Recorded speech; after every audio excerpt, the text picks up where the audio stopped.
Hoy les venimos a hablar sobre los vertisoles. Somos estudiantes de la Universidad de Pamplona. Mi nombre es Alejandro Hernández Ramírez y mi compañera. Angie Juliet Solano.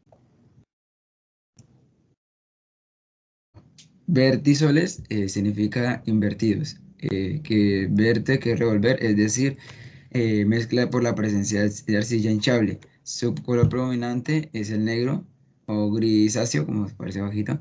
Se dice que son suelos jóvenes, pero su tiempo de formación tardía entre 3.000 a 8.000 años. Eh, La característica principal de ella es que presentan una gran cantidad de arcilla, ¿no? La cual limita el crecimiento y desarrollo de las diferentes especies. Allí hay amplias y profundas grietas, como las vemos, que posee. Estas grietas pueden ser mayor a más de 11 centímetros de ancha y de profundidad hasta más de 1 metro se pueden encontrar. Suelos con arcillas expandibles que se grietan cuando están secos. Entonces, estas grietas de contención son la separación de entre poliedros, pues decir, si la superficie del suelo está fuertemente descompuesta o si el suelo es cultivado mientras estas grietas están abiertas, estas se pueden rellenar con material granular de la superficie, pero sin embargo permanecen abiertas en el sentido que los poliedros están siempre separados. La distribución geográfica en Colombia tenemos que el total de los suelos vertisoles es de 1,04%.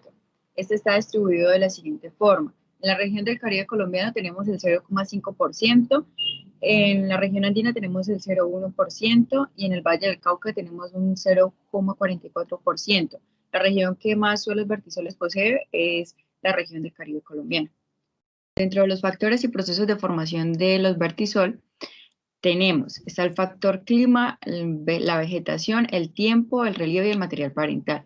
El clima, podemos decir que es el que más influye en el desarrollo de este suelo.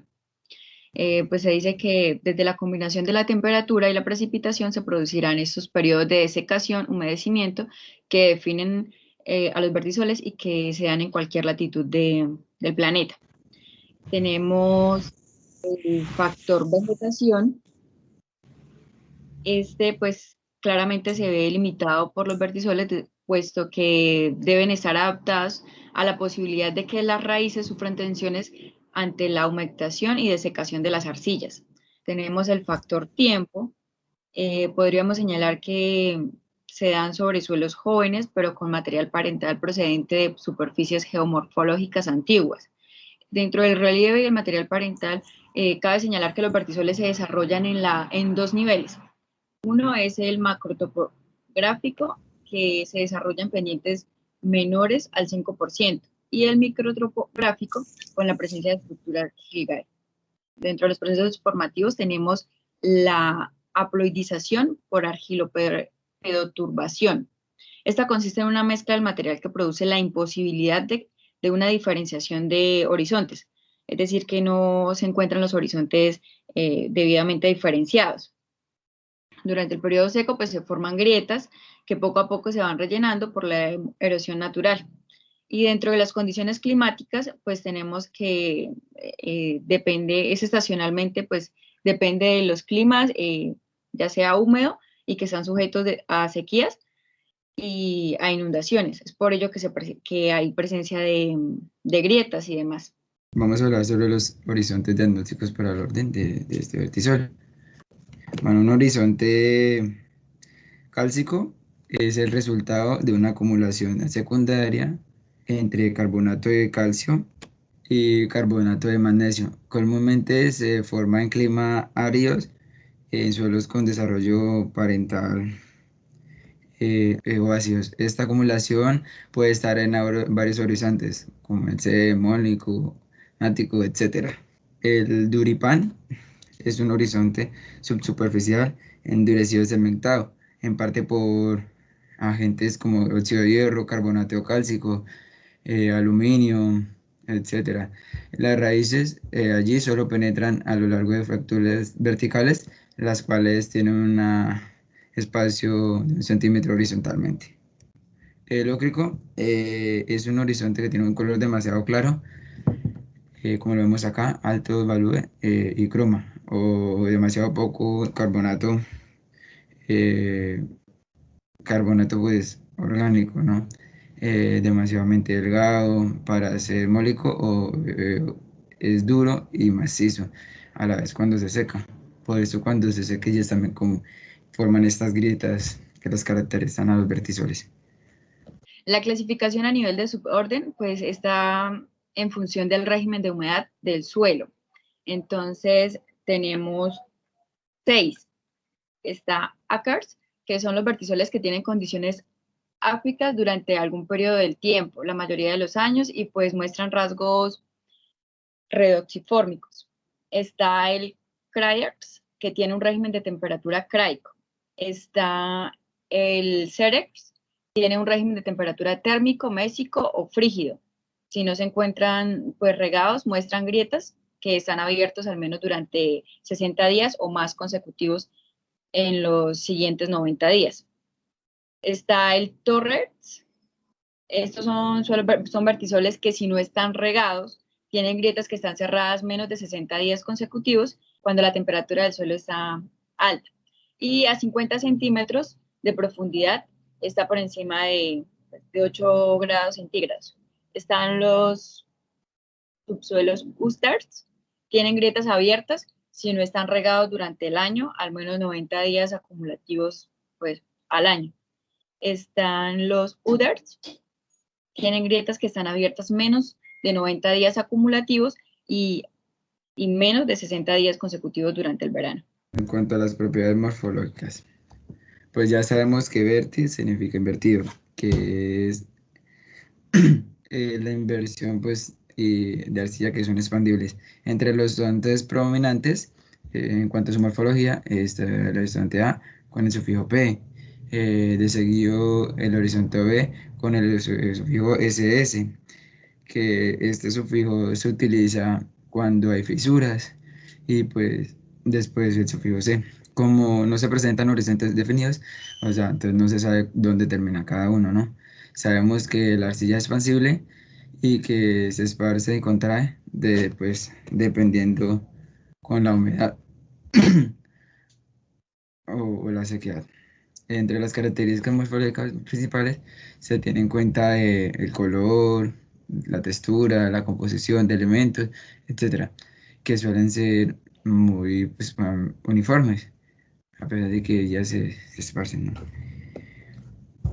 Eh, Al estar el clima estacional, generan grandes grietas por donde emergen los materiales del suelo hacia abajo, como aparece aquí, o hacia arriba cuando se...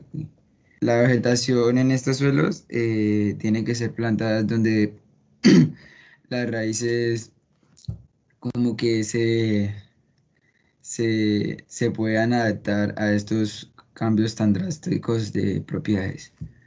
En estas propiedades físicas, eh, mineralógicas y micromorfológicas, eh, encontramos que encontramos dos características muy relevantes, que son el hinchamiento y la contracción de arcilla. Entonces, el seco es compacto, que es consistencia dura, y húmeda, que es plástico, que es pegajoso. Entonces, la arcilla absorbe el agua y en épocas de lluvia, tiene épocas de sequía, entonces se contrae formando estas grietas. Entonces, como sabemos, son suelos fértiles gracias a las arcillas que posee, pero es difícil su labranza, ¿no? Ya que el suelo en épocas de lluvia es muy plástico, como lo he dicho, y pegajoso. Y en épocas de sequía es muy compacto, muy seco. Entonces, por eso es difícil, de consistencia dura, ¿no? Bueno, entonces aquí, como vemos en la explicación anterior, entonces cae la lluvia, ¿qué pasa? Entonces, lo que hace es absorberla, entonces ¿qué pasa? Se contrae y se vuelve como una esponja, sí, se vuelve pegajoso, y cuando ya se seca, entonces ¿qué pasa? Se expande y que forma unas grietas que son los que caracterizan estos suelos. Generalmente se sabe que estos suelos son fiables en un rango estrecho de humedad, pero sus propiedades físicas son fuertemente influenciadas por la presencia de sales solubles, eh, o pues porque son absorbidos, ¿no? La infiltración de al agua en los suelos secos, agrietados, es inicialmente rápido. Sin embargo, una vez que la superficie del suelo se encuentra totalmente humedecida, las grietas se han cerrado, el índice de filtración de agua se vuelve casi nulo, ¿no? El proceso de expansión y encogimiento indica que los poros son discontinuos y no permanentes. Si en esta etapa la lluvia continúa o el riego se prolonga, este suelo se inundan rápidamente. Los índices de filtración más altos se han encontrado en vertisoles que tienen una capacidad de expansión, grande expansión y encogimiento, pero mantienen una relativamente fina clase de estructura. El contenido de humedad de los suelos disminuye gradualmente, pues debido al pH y esto. Las potencialidades y limitaciones del orden vertisol desde el punto de vista agrícola. Entonces, podemos decir que su uso agrícola varía ampliamente, pues dependiendo, ¿no? Entonces, podemos decir que va desde muy extensivos, que sería el pastoreo, recolección de leña y quema de carbón. Va también, incluye cultivos en posestación lluviosa, minifundios como está el sorgo, el algodón, garbanzos, hasta la agricultura de bajo riego en pequeña escala, como lo es el arroz, y a gran escala, pues el algodón. Trigo, cebada, sorgo, garbanzo, lino, entre otros. Podría decirse que el algodón se desempeña bien en suelos vertisoles, según pues las investigaciones que se han hecho, porque tiene un sistema radicular que no se daña severamente por el agrietamiento del suelo. Los cultivos forestales generalmente son menos exitosos porque las raíces de los árboles se encuentran pues difícil establecerse en el subsuelo, ¿no? Y por ello pues no tiene, por ende pues no tiene un buen desarrollo. Otra, como una notica ahí para aclarar, bueno, que las prácticas de manejo para la producción de cultivos deberían dirigirse pues prácticamente al control de agua en combinación con conservación o mejora de la fertilidad del suelo. Las limitaciones que tiene este suelo es que pues tienen un bajo contenido de fósforo y nitrógeno, hay deficiencia de materia orgánica, eh, hay compactación, eh, agrietamiento, tiene un mal drenaje y pues también lo de expansión y contracción, que es lo que explicaba mi compañero, lo que sucede con las grietas al haber temporada seca y temporada lluviosa.